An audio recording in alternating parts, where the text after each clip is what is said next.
أعوذ بالله من الشيطان الرجيم. بسم الله الرحمن الرحيم.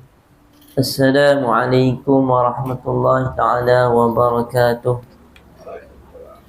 الحمد لله رب العالمين، وبه نستعين على أمور الدنيا والدين.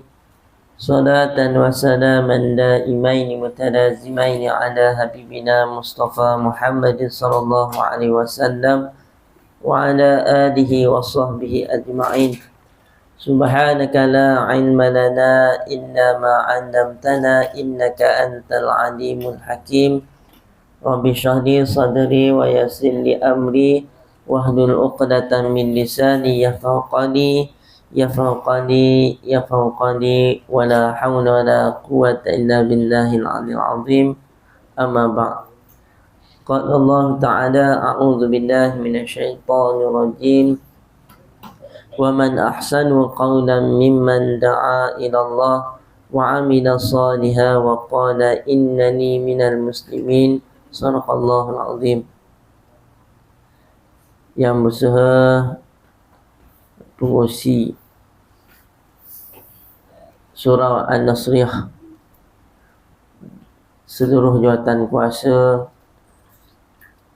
pada seluruh hadirin hadirat, ibu-ibu, ayah-ayah, tuan-tuan, puan-puan, sahabat yang dirahmati dan dikasihi oleh Allah Subhanahu wa taala. Alhamdulillah, syukur kepada Allah Subhanahu wa taala pada pagi yang berbahagia ini dapat sama-sama kita berhimpun di dalam majlis ilmu, dan daripada tadi kita melaksanakan solat subuh berjemaah. Mudah-mudahan dengan keberadaan kita akan dicatat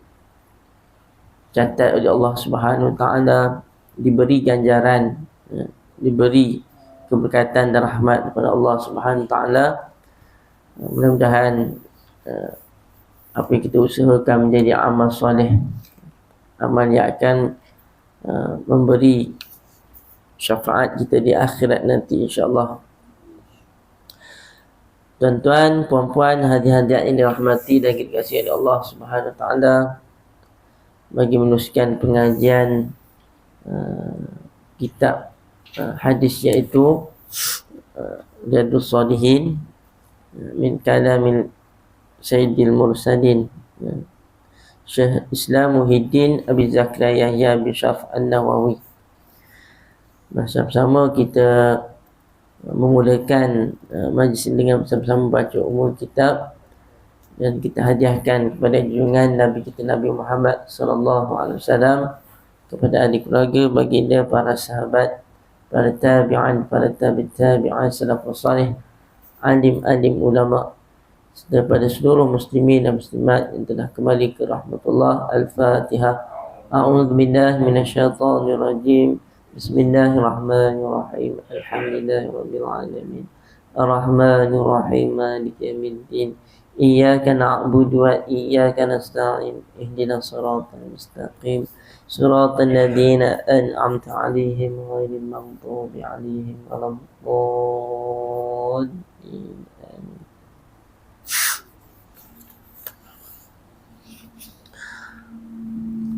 Qala musannif rahimahullah ta'ala wa nafa'ana anhum min ulumi fi darani amin.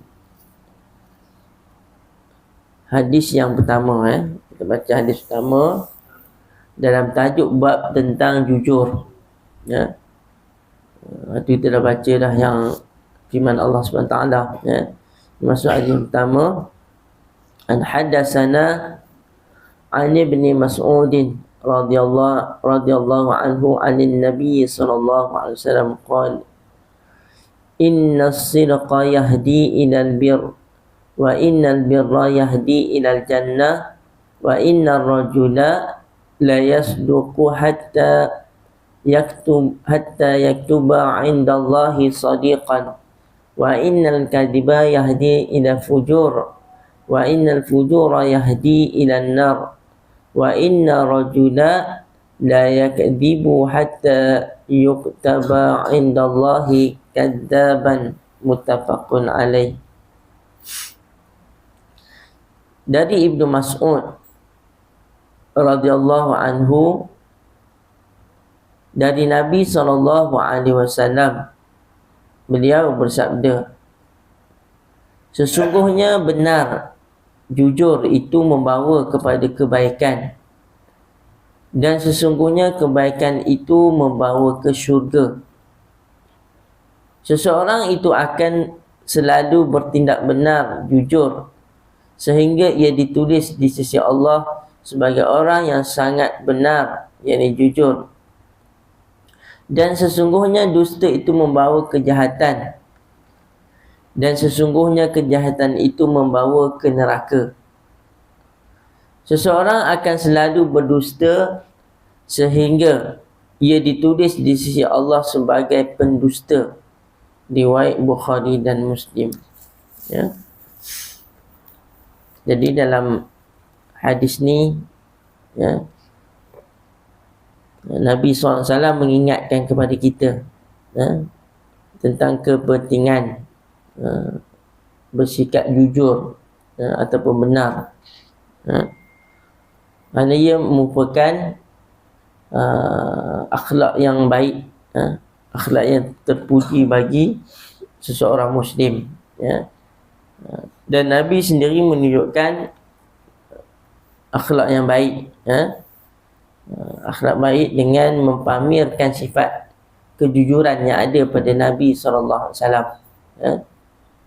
Dan Nabi digelar juga sebagai Al-Amin, orang yang benar, orang yang jujur, orang yang amanah, ya, dalam tindak tanduk ataupun dalam perbuatan Nabi SAW, ya.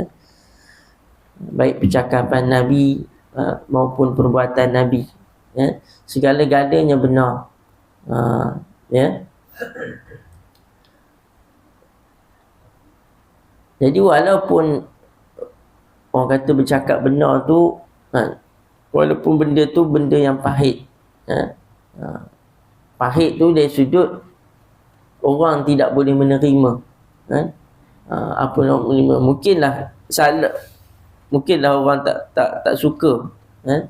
Tak suka sesuatu apa yang kita buat, apa kita perkatakan, tetapi percayalah, dengan kejujuran tersebut Allah Subhanahu Taala suka kepada hamba yang bercakap benar, ya. Dan juga dari sudut perbuatan manusia. Dan yang pertama disebut di sini dalam hadis yang kita baca, hadis pertama, jujur ni merupakan sifat mahmudah, iaitu sifat yang terpuji, ya. Sifat yang terpuji, sifat yang baik, ya. As-sidqu, ya, iaitu benar, ya. Dan juga lawan kepada sifat benar iaitu sifat kazib, ya, dusta. Dusta merupakan sifat yang keji, ya, sifat mazmumah, ya, sifat yang tercela, ya. Bagi orang Islam dia ada sifat sidqu, benar, ya. Kalau orang munafik, dia tak ada sifat benar, ya, dalam diri dia. Dia ada sifat berpura-pura, kan? Orang yang biasa menipu orang munafik, ya, dia akan cari alasan, cari hilah untuk bagaimana untuk selamatkan diri dia, ya, untuk apa, menyalahkan orang lain. Itu sifat munafik, ya. Yang keduanya, Rasulullah SAW menggesa kepada umat Islam untuk sentiasa bersifat jujur dalam semua tindakan, ya. Jujur ni bukan suatu pilihan, bukan kita nak aku pilih nak pilih jujur, ya. Dia merupakan suatu kewajipan bagi umat Islam, ya. Kalau benda boleh pilih-pilih tak apa, tapi ini tidak ada pilihan. Ini perintah daripada Allah Ta'ala, perintah daripada Nabi, ya. Kalau perintah ni sama ada perkara yang sunat ataupun wajib, ini perkara yang wajib yang perlu ada bagi diri orang Islam. Sentiasa bersikap jujur. Dan yang ketiganya, kejujuran, kebenaran itu akan mendorong manusia untuk melakukan lebih banyak kebaikan. Bila kita buat perkara baik ni, maka Allah Ta'ala akan berikan apa? Kemudahan. Kemudahan dalam kita melakukan kebaikan yang lain. Sebagaimana kita contoh dalam hadis Nabi SAW, siapa yang memudahkan urusan orang lain, Allah Ta'ala akan memudahkan urusan ni di dunia dan juga di akhirat. Siapa yang menutup yang menutup keaiban orang lain, Allah Ta'ala akan menutup keaiban dia. Dunia akhirat Allah Ta'ala akan jaga. Dan kebaikan, sesuatu kebaikan yang manusia buat, kalau satu kebaikan, Allah Ta'ala akan beri balasan 10 kebaikan. Itu sekurang-kurangnya 10 kebaikan. Kalau orang yang berinfak, Allah Ta'ala lebihkan lagi.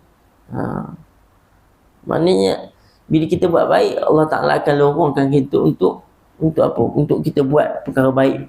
Kita buat perkara baik lagi. Tapi kalau orang tu ada nak buat perkara yang tak baik, contohnya menipu, contohnya menipu, dia menipu ni takkan kekal lama. Menipu ni lama-lama orang tahu, oh dia menipu.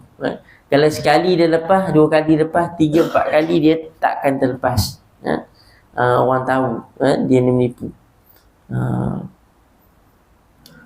Dia tak akan pergi jauh, tak boleh pergi mana. Tapi kebaikan dia boleh pergi jauh daripada itu. Contoh kata, kalau dia cakap bohong, dia dengan elok kona sikit, mula dia muruk orang. Dia muruk orang lain. Tak pasal orang lain tu kena terpalit. Kemudian timbul pula riak. Kemudian timbul lah pula apa? Macam-macam perkara, pecah amanah dan sebagainya. Itu bermula daripada menipu, daripada berbohong. Dia ada sangkut paut benda tu. Dalam pepatah orang tua, orang dulu, pepatah Melayu, apa nama ikan apa? Siakap senohong. Siakap senohong gelama ikan duri. Suka cakap bohong, lama-lama jadi pencuri. Udah berkait dengan pencuri pula. Itulah nak kata betul kaitan tu. Ada apa? Ada logiknya, ada manfaatnya apa yang disebut dalam pepatah Melayu. Mula-mula cakap bohong, lama-lama jadi pencuri. Lepas itu tak tahulah jadi apa pula. Sebabkan sikap tidak jujur. Kemudian yang keempat, perkara yang keempat, sifat jujur boleh membawa sebab untuk masuk syurga. Sifat jujur ni, kadang-kadang orang panggil sebab orang nampak sifat jujur ni dia jujur aja kan. Tapi sebenarnya sifat yang terpuji, sifat yang baik, yang boleh antara prasyarat untuk masuk syurga ni, kena ada sifat jujur. Kerana syurga ni tempat orang yang baik, tempat yang mulia, tempat yang tertinggi, tempat orang yang baik. Sudah tentu orang yang jujur ni, orang yang baik ni, tentu mendapat kasih sayang dan rahmat daripada Allah Subhanahu Taala. Allah Taala suka pada orang yang bersikap jujur. Dan juga Allah Taala memberikan keampunan kepada orang ni. Itu suatu kemuliaan daripada Allah SWT. Dan sebaliknya orang yang berdusta ni orang yang tempatnya tempat neraka lah.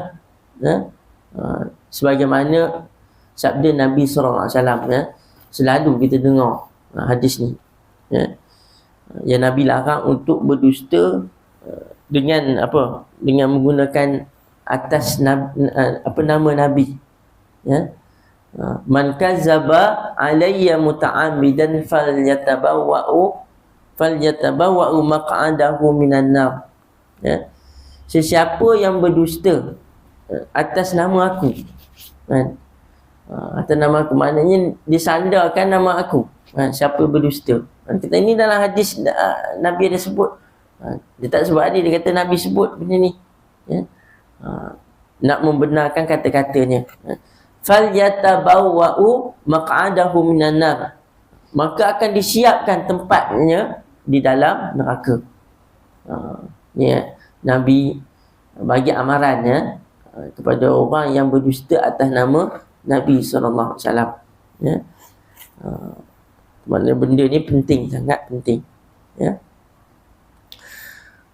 Kemudian yang kelima, Allah Subhanahu Wa Taala merupakan Tuhan yang sentiasa mengetahui, ya, memerhatikan setiap gerak-geri dan tindakan manusia, ya. Allah Ta'ala tahu, ya. Dan semua manusia ni dia inginkan kepada apa? Inginkan kepada ketenteraman, ketenangan, ya. Kerana jujur ni kan membawa kepada ketenangan, jiwa kita tenang, ha? Kalau seorang tu menipu, dia kena rasa apa? Sebersalah, sebersalah, ha? Kalau tuan-tuan tengok, kalau orang yang antara perbezaan orang yang menipu dengan orang yang jujur, ha? Kalau orang yang jujur, tengok mata dia, dia macam, dia macam tetap, tetap matanya, ha? Tapi kalau orang yang menipu ni dia macam nak tengok dia sebersalah, sikap sebersalah tadi, ya. Tapi kalau orang yang menyiasat ni, polis dia tahu dah budak ni nipu ni, ya. Tengok mata pun tahu dah, tengok riak muka tahu dah, maknanya dia sebersalah. Tapi kalau orang bercakap benar, Allah Ta'ala berikan kepada dia ketenangan, ya. Dia bercakap pun dia bercakap yang benda yang dia yakin, ya. Ni orang kona sana kona sini, ya, orang menipu. Itu buat apa? Lagi senang orang tahu dia ni tak boleh percaya, ya.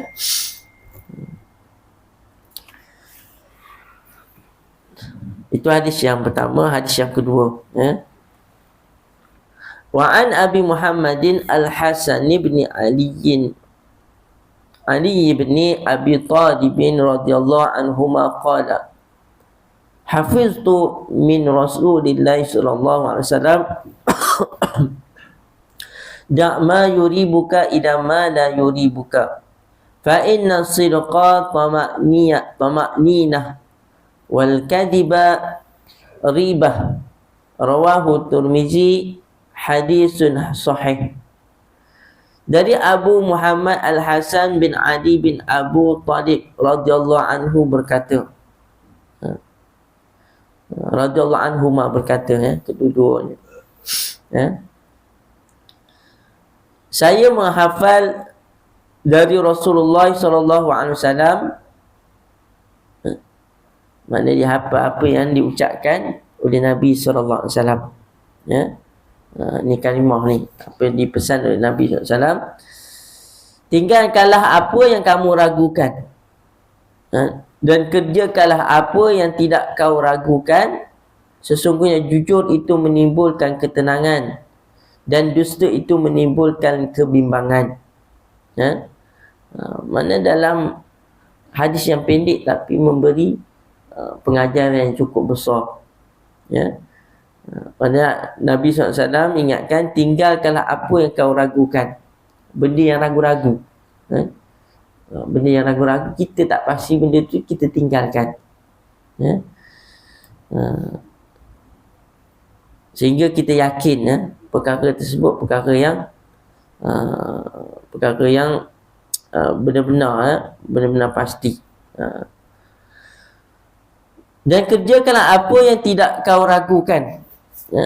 Mana buat apa yang kita tak ragu, mana kita yakin benda tersebut benda yang betul, benda yang benar, maka kita buatlah, kerana benda yang tidak meragukan. Contoh adik kita was-was, kita jumpa duit, contohnya jumpa duit, jumpa duit tu dekat dengan kita duduk, contohnya kita duduk jumpa duit, duit ni aku punya ke orang punya? Kalau RM1 tu ramai tak payah aku, cuma RM100, RM1, RM1 tu kalau beli barang tu banyak dapat, kita pun toleh, tak ada orang lain je. Tapi duit tu dekat dengan kita lah, nak kata jauh tak jauh, dekat dengan kita. Duit aku ke pun, kalau ragu-ragu tak payah ambil, kan?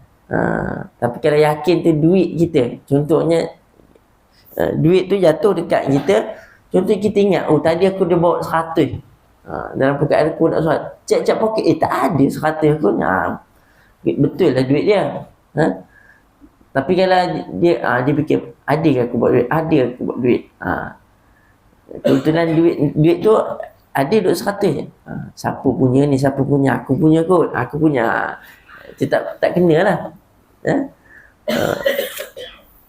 Mesti yakin, sesuatu, banyak perkara, contoh makanan, kadang-kadang makanan kita ragu-ragu, makanan dia tulisan Cina, cari tengok halal ke tak halal,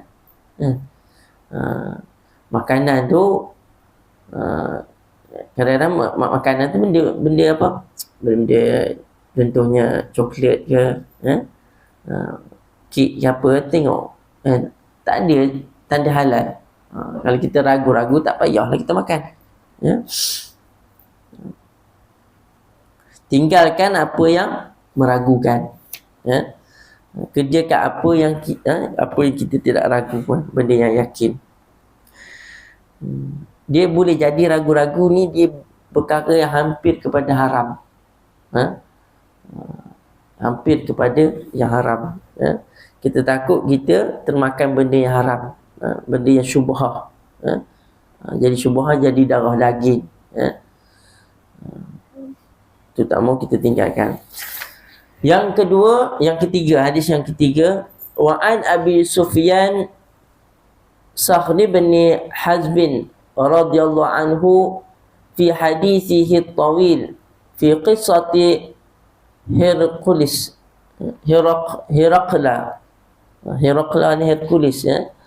qala Heraqlu famadha ya'murukum, ya'ni an-nabiy sallallahu alaihi wasallam.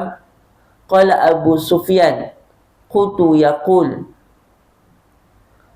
wa'budullaha wahdahu la tusyriku bihi syai'a watruku ma yaqulu aba'ukum wa ya'muruna bis-salati bis-sidqi wal 'afafi was-silah. Muttafaqun alaih. Dari Abu Sufyan Sakhri bin Harb radhiyallahu anhu di dalam hadisnya yang panjang tentang cerita Herakles, kita panggil Hercules, Hercules, di mana Hercules bertanya, apa sahaja yang diperintahkan oleh Nabi SAW kepada kamu? Abu Sufyan berkata, Nabi SAW bersabda, sembahlah Allah, Zat yang Maha Esa, dan janganlah kamu menyekutukan apapun dengannya. Tinggalkanlah ajaran-ajaran nenek moyangmu, serta beliau menyuruh kami untuk melaksanakan solat, jujur, pemaaf, dan menghubungkan sanak kerabat. Riwayat Bukhari dan Muslim. Hadis ni kalau berkaitan, kalau kita buka mana-mana kitab sirah, mana-mana kitab sirah Nabi SAW, ada dikisahkan tentang Raja Hercules ni, raja yang memerintah kerajaan Rom, kerajaan Rom Byzantine, yang bertempat di Syam. Ketika mana dia dapat tahu kisah tentang Nabi ni, cerita tentang Nabi ni heboh, dia berkata ke orang. Lalu dia nak panggil sendiri orang Arab. Dia nak panggil orang Arab. Dia panggil lah daripada orang Mekah, wakil daripada orang Mekah untuk ceritakan siapa ni Muhammad. Siapa ni Muhammad. Dia tak panggil ahli keluarga Nabi, dia panggil Abu Sufyan. Abu Sufyan pun pergilah menghadap Raja Hercules. Dan Raja Hercules tanya, apa yang kamu tahu tentang Muhammad? Apa yang tahu tentang Muhammad? Masa Abu Sufyan ni, Abu Sufyan boleh Islam lagi. Abu Sufyan antara orang yang paling menentang Nabi SAW. Seangkatan dengan dia lah, dengan dia Abu Jahal, kemudian Abu Lahab, banyak seangkatan dengan dia yang menentang dengan Nabi. Tapi yang syoknya cerita ni, bila dipanggil oleh Raja dia suruh ceritakan apa dia bagi tahu oleh Abu Sufyan tentang Nabi. Dia mengajak menyembah Allah Subhanahu Wa Taala. Dia mengajak menyembah Allah Subhanahu Wa Taala, jangan menyekutukan Allah Subhanahu Wa Taala dengan yang lain. Tinggalkanlah ajaran nenek moyangmu, tinggallah ajaran menyembah berhala, mersyirik ke Allah Taala, serta menyuruh kami untuk melaksanakan solat, jujur. Maksud jujur, apakah jujur? Kemudian pemaaf dan menghubungkan sanak kerabat, maknanya menghubungkan silaturahim. Itu yang dia disebut oleh Abu Sufyan, apa yang diajar oleh Nabi SAW. Kalau ikut Abu Sufyan, boleh je nak menipu, kan? Boleh nak menipu, kan? Nak bagi tahu benda-benda yang apa, yang sebagaimana mereka lontarkan, mereka lontarkan fitnah ke atas Nabi SAW. Orang yang gila, orang yang berdusta, pembohong. Boleh dia cerita, tapi dia cerita benda yang betul. Sebab nak katakan Nabi SAW dia terkenal dengan orang yang baik. Sebab Abu Sufyan pun cerita benda yang sebiji benda betul apa yang Nabi buat.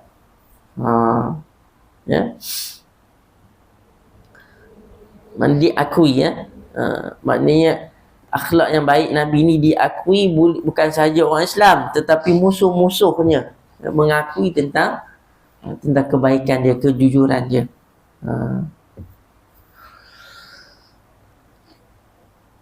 Kemudian hadis yang keempat, wa'an hadatsana an Abi Sabit wa qila Abi Sa'id wa qila Abi Walid Sahd bin Hunayf wa huwa Badri radhiyallahu anhu anna an-nabiy sallallahu alaihi wasallam qala man sa'ala Allah ta'ala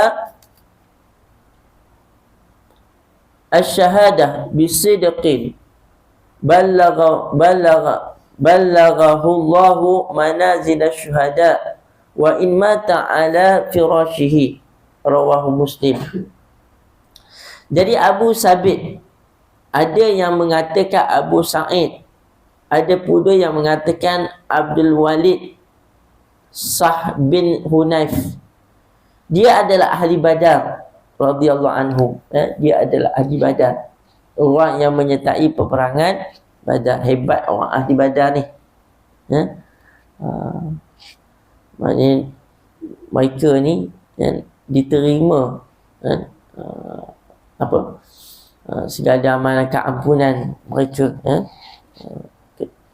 Walaupun mereka buat salah, Allah Ta'ala mengampunkan kesalahan mereka. Nabi SAW bersabda, barang siapa yang benar-benar mohon untuk mati syahid kepada Allah Ta'ala, nescaya Allah akan mengkabulkan ketingkatan orang yang mati syahid walaupun ia mati di atas tempat tidurnya.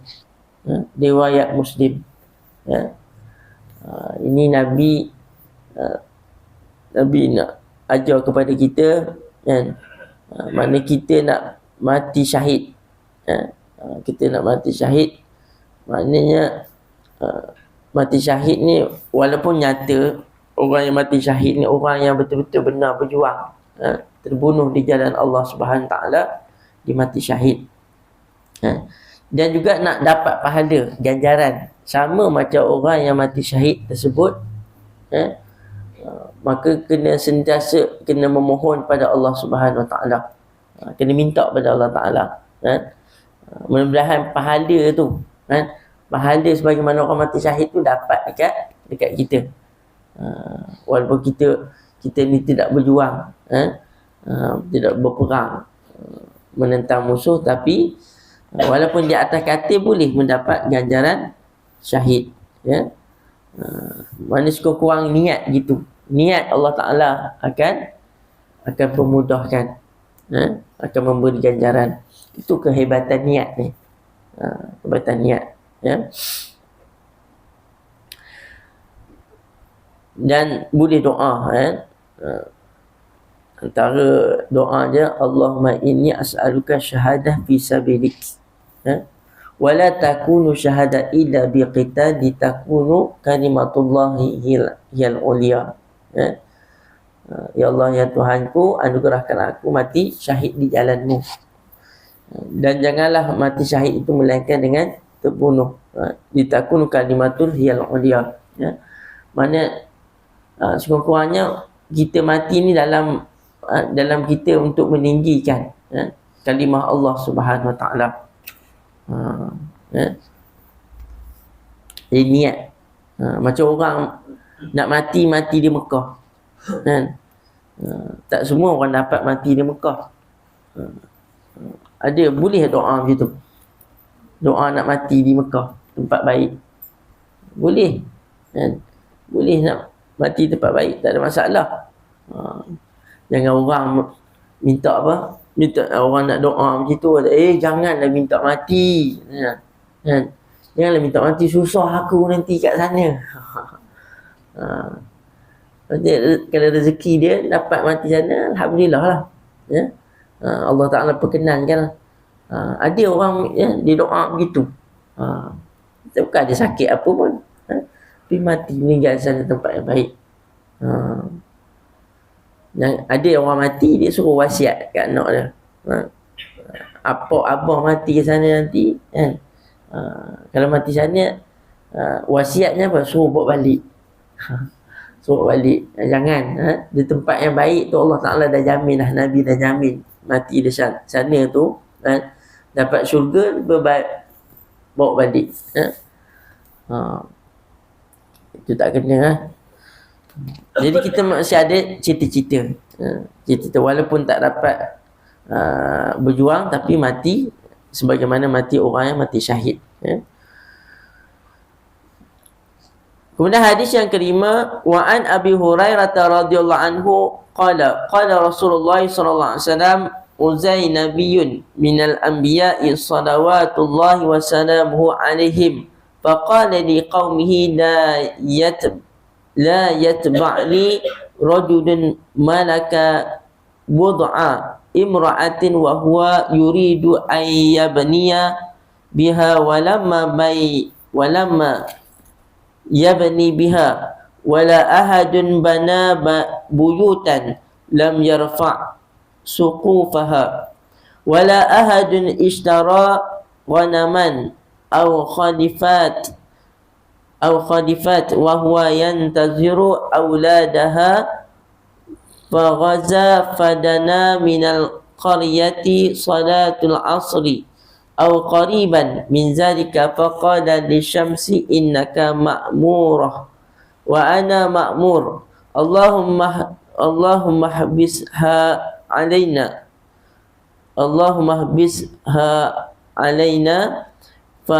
fahubisat hatta fatahallahu alaih fajama'al ghanaima faja'at ya'nin nara litakuluha falam tatma'ha faqal inna fikum ghudulan falyubayi'ni min kulli qabilati rajulun falaziqat yadu rajulin biyadih faqala fikum al-ghulul faltubayi'ni qabilatuka falaziqat yadu rajulaini aw salasah biyadihi faqala fikumul ghulul faja'u bi ra'sin misli ra'si baqarati minaz zahab fawada'aha faja'atin nar faakalatha falam tahinnal ghanaim li ahadin qablana thumma ahallallahu lana al-ghanaima lamma ra'a dha'fana wa ajzana fa ahallaha lana. Muttafaqun alaih. Dari Abu Hurairah radhiyallahu anhu berkata, Rasulullah SAW bersabda, ada salah seorang di antara para nabi-nabi yang sewaktu akan berangkat berperang bersabda kepada kaumnya.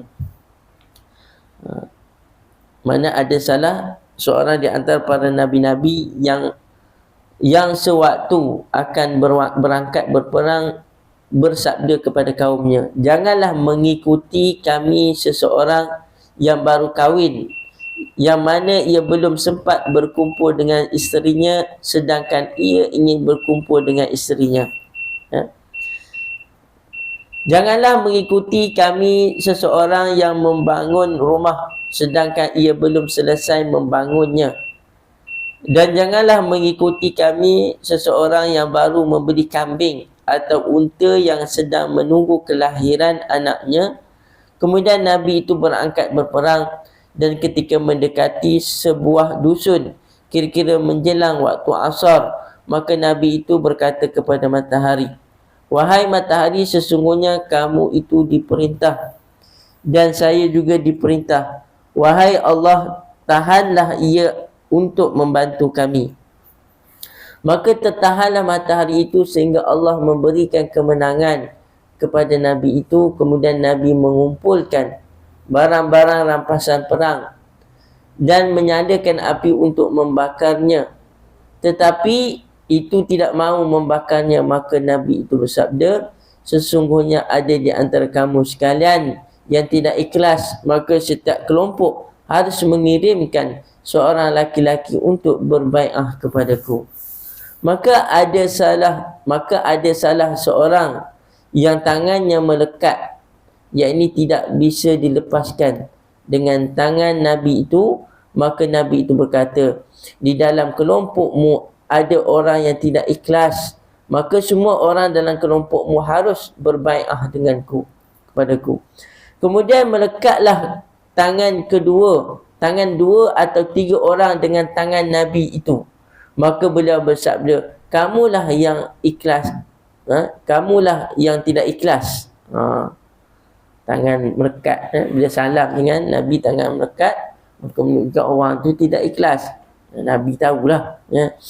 Orang-orang itu lalu membawa emas sebesar kepala sapi, kemudian diletakkan di hadapan Nabi dan menyalalah api. Kemudian api itu membakar emas tadi.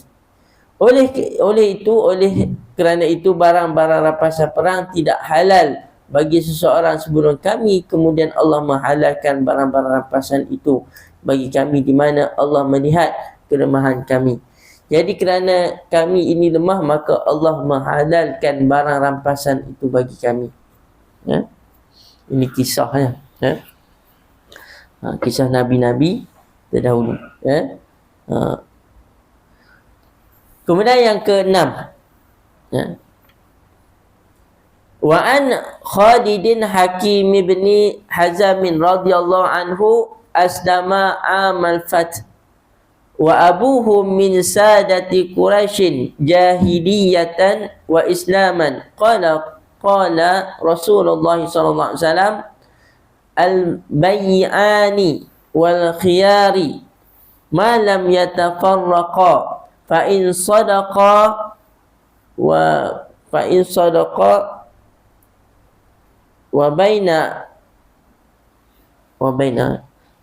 burika lahuma fi bai'iha wa in katama wa kadzaba muhiqat barakatu bai'ihima muttafaqun alaih.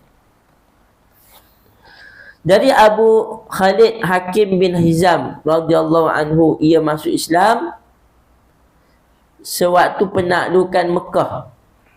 Kita kira Fatul Makkah. Dia baru masuk Islam.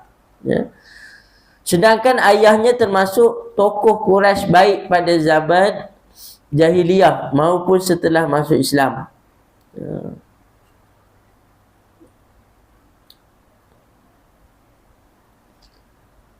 Ia berkata, Rasulullah SAW bersabda, dua orang yang berjual beli itu haruslah bebas memilih sebelum mereka berpisah. Apabila keduanya jujur dan berterus terang di dalam berjual beli itu, maka keduanya akan mendapatkan berkat lah. Tetapi apabila keduanya menyembunyikan dan dusta, maka jual belinya itu tidak akan membawa keberkatan. Keberkahan, makna keberkatan. Riwayat Bukhari dan Muslim. Mana jual beli ni kena ada sifat jujur. Sifat jujur kena ada. Antara pembeli dengan penjual. Banyak ya Allah Ta'ala sebut apa? Wailul lil mutaffifin. Maka celaka dah bagi orang yang apa? Orang yang mengurangkan timbangan. Maknanya Allah Ta'ala melaknat orang yang menipu. Menipu dalam perniagaan. Kalau sukatan tu kena betul lah sukatan. Sekarang ni dia pakai jarum. Pakai timbang yang ada nombor kan. Ada sekarang timbang digital. Tapi walaupun zaman sekarang dia macam tu, tapi tidak terlepas daripada penipuan. Ada orang ambil kesempatan juga menipu. Kalau dulu masa kalau ada negara-negara ada negara-negara tu, negara Arab, saya pergi Mesir tu, dia lebih pada timbang ni, timbang letak dia batu, bukan batu, dia besi macam dia letak apa, setengah kilo, lepas tu rubuk kilo ni macam suku lah, suku kilo, setengah kilo, lepas tu sekilo dia besi tu, letak je tu. Dia ni kadang-kadang yang tak betul kan, dia ambil yang batu mana-mana, dia rasa batu lebih kurang berat, dia letak. Ni sebelah ni letak barang, sebelah ni letak batu. Dia kalau seimbang tu betul lah. Tapi kalau dia ringan tu ataupun berat sebelah, itu tidak adil lah. Salah timbangan itu. Tapi jangan menipu. Tak kira timbangan mana pun, asal timbangan tu tak salah, yang salahnya orang. Orang yang salah. Dan ini orang yang menjual dan orang yang begitu, orang yang membeli. Di dalam jual beli dia tidak ada paksaan. Dia ada khiyar, dia ada pilihan. Orang tu nak beli ataupun tidak, nak pilih mana tu pulang.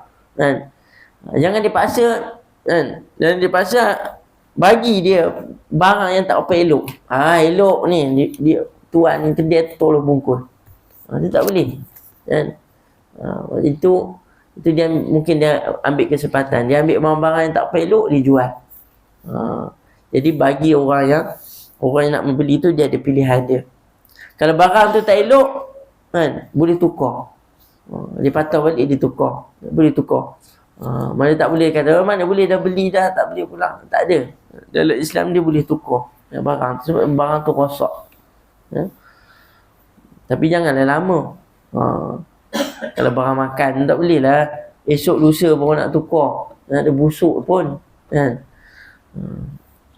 Kalau baju tu kan, barang-barang lain tu boleh tukar. Tapi syarat dia tak boleh lama, jadi tempoh. Wallahu a'lam.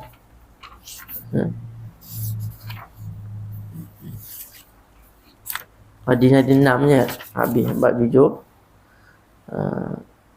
Mudah-mudahan apa yang pesanan daripada Nabi SAW kita ambil sebagai peringatan, sebagai pengajaran untuk kita, untuk sentiasa kita bersikap sikap jujur dalam perbuatan kita, dalam percakapan kita dan semua tindakan kita. InsyaAllah mudah Allah Ta'ala menempatkan kita bersama di dalam syurga, bersama-sama orang yang bersifat jujur.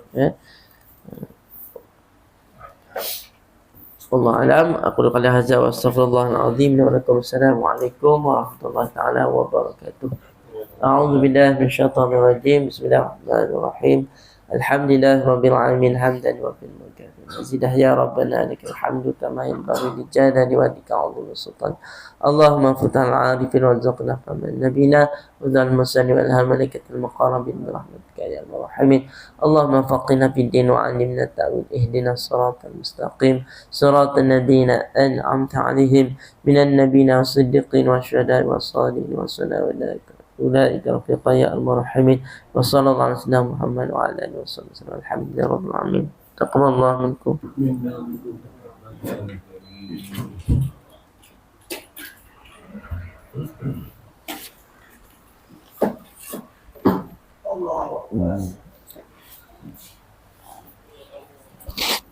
Semua siap.